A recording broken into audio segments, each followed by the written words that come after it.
again. Today we're going to be reading 3 chapters, chapters 16 through 18. So let's jump in and get started. As Stanley entered the rec room, he could hear X-Ray's voice from all the way across the room. "See what I'm saying?" X-Ray said. "Am I right or am I right?" The other bodies in the room were little more than bags of flesh and bones dumped across broken chairs and couches. X-Ray was full of life, laughing and waving his arms around as he talked. "Yo, caveman, my man," he called out. Stanley made his way across the room. "Hey, slide on over, Squid," said X-Ray. "Make room for caveman." Stanley crashed on the couch. He had looked for a hidden camera in the shower. He hadn't seen anything, and he hoped the warden hadn't either. "What's the matter?" asked X-Ray. "You guys tired or something?" He laughed. "Hey, keep it down, will ya?" groaned Zigzag. "I'm trying to watch TV." Stanley glanced uncertainly at Zigzag, who was staring very intently at the busted TV screen. The warden greeted the boys at breakfast for the next morning and went with them to the holes. 4 dug in the holes and 3 tended the wheelbarrows. "Glad you're here, X-Ray," she said to him. "We need your sharp eyes." Stanley spent more time pushing the wheelbarrow than digging because he was a slow digger. He carted away the excess dirt and dumped it into previously dug holes. He was very careful not to dump any of it into the hole where the gold tube was actually found. He could still see the tube in his mind. It seemed so familiar, but he just couldn't place it. He thought that it might have been to the lid to a fancy gold pen. KB could have been the initials of a famous author. The only famous authors that he could think of were Charles Dickens, William Shakespeare, and Mark Twain. Besides, it really didn't look like the top of a pen. By lunchtime, the warden was beginning to lose her patience. She made them eat quickly so that they could get back to work. "If you can't make them work any faster," she told Mr. Sir, "then you're going to have to climb down there and dig with them." After that, everybody worked faster, especially when Mr. Sir was watching them. Stanley practically ran when he pushed his wheelbarrow. Mr. Sir reminded them that they weren't Girl Scouts. They didn't quit dragging until after every other group had finished. Later, as Stanley sat sprawled across an unstuffed chair, he tried to think of a way to tell the warden where the tube was really found, without getting himself or X-Ray into trouble. It didn't seem possible. He even thought about sneaking out at night and digging in that hole by himself. But the last thing he wanted to do after digging all day was to dig at night, too.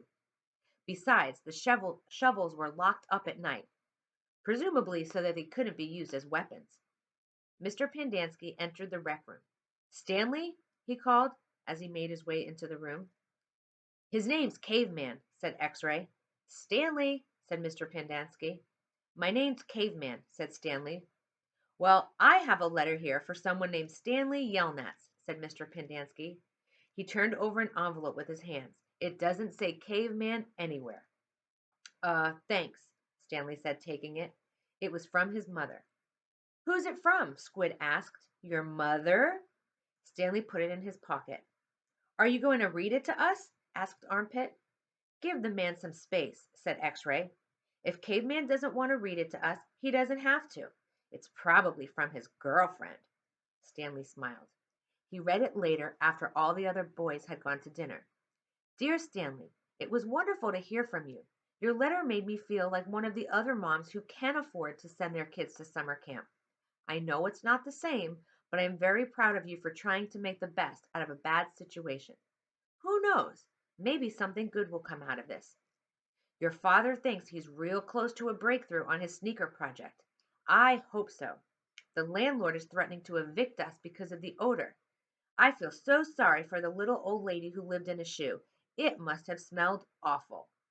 Love from both of us." "What's so funny?" Zero asked. It startled him. He thought Zero had gone to dinner with the others. "Nothing, just something my mom wrote." "What'd she say?" Zero asked. "Nothing." "Oh, sorry," said Zero. "Well, see, my dad is trying to invent a way to recycle old sneakers. So the apartment smells kind of bad because he's always cooking these old sneakers. So anyway, in the letter, it said that my mom felt sorry for the little old lady who lived in a shoe. Because it must have smelled real bad in there. Zero stared blankly at him. The nursery rhyme? Zero said nothing. You heard of the nursery rhyme about the little old lady who lived in a shoe? No. Stanley was amazed. How does it go? Asked Zero. Didn't you ever watch Sesame Street? Stanley asked. Zero stared blankly. Stanley headed on to dinner. He would have felt silly reciting nursery rhymes at Camp Green Lake. Chapter 17. For the next week and a half, the boys continued to dig in and around where X-Ray had supposedly found the gold tube. They widened X-Ray's hole, as well as the others that Armpit and Squid had been digging, until the fourth day when all three holes met and formed one big hole. As the days wore on, the warden became less and less patient. She arrived later in the morning and left earlier in the afternoon. Meanwhile, the boys continued to dig later and later. There is no bigger than it was when I left you yesterday, she said after arriving late one morning. What have you all been doing? Nothing, said Squid. It was the wrong thing to say. At that moment, Armpit was returning from a bathroom break. How nice of you to join us, she said. And what have you been doing? I had to, go. The warden jabbed at Armpit with her pitchfork, knocking him backward into the big hole. The pitchfork left 3 holes in the front of his shirt and 3 tiny spots of blood. You're giving these boys too much water, the warden told Mr. Pendanski. They continued to dig until late afternoon, long after the other groups had finished for the day. Stanley was down in one big hole along with the other 6 boys. They had stopped using wheelbarrows. He dug his shovel into the side of the hole. He scooped up some dirt and was raising it to the surface when Zigzag's shovel caught him in the side of the head. He collapsed. He wasn't sure if he passed out or not. He looked up and could see Zigzag's wild head staring down at him. I ain't digging that dirt up, Zigzag said. That's your dirt. Hey, Mom, Caveman's been hurt. Stanley brought his finger to the side of his neck. He felt his wet blood and a pretty big gash just below his ear. Magnet helped Stanley to his feet, then up and out of the hole. Mr. Sir made a bandage out of a sack of sunflower seeds and taped it to Stanley's wound. Then he told him to get back to work. It isn't nap time. When Stanley returned to the hole, Zigzag was waiting for him. That's your dirt, said Zigzag. You have to dig it up. It's covering up my dirt. Stanley felt a little dizzy. He could see a small pile of dirt. It took him a moment to realize that it was his dirt which had been on the shovel when he was hit. He scooped it up. Then Zigzag dug his shovel into the ground underneath where Stanley's dirt had been. We're going on to chapter 18.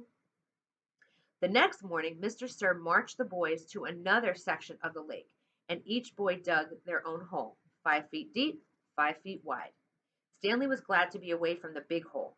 At least now he knew just how much he had to dig for the day, and it was a relief not to have any other shovel swinging past his face, or the warden hanging around. He dug his shovel into the dirt, then slowly turned to dump it into a pile. He had to make it turn smooth and slow. If he jerked too quickly, he felt a throbbing pain just above his neck where Zigzag's shovel had hit him. That part of his head between his neck and his ear was considerably swollen. There were no mirrors in camp, but he imagined it looked like a hard-boiled egg sticking out of him. The remainder of his body hurt badly. His muscles had strengthened and his hands were tough and calloused. He was still the slowest digger, but not all that much slower than Magnet. Less than 30 minutes after Magnet came to the camp, Stanley spat into his hole. After his shower, he put his dirty clothes into his crate and got out his box of stationery. He stayed in the tent to write the letter so Squid and the other boys wouldn't make fun of him for writing to his mother. Dear Mom and Dad, camp is hard but challenging. We've been running obstacle courses and have to swim long distances on the lake. Tomorrow we learn He stopped writing as Zero walked into the tent, then returned to his letter. He didn't care what Zero thought. Zero was nobody. Tomorrow we're going to learn to rock climb. I know that sounds scary, but don't worry. Zero was standing beside him now, watching him write. Stanley returned and felt the neck throb. I don't like it when you read over my shoulder, okay? Zero said nothing. Stanley continued to write.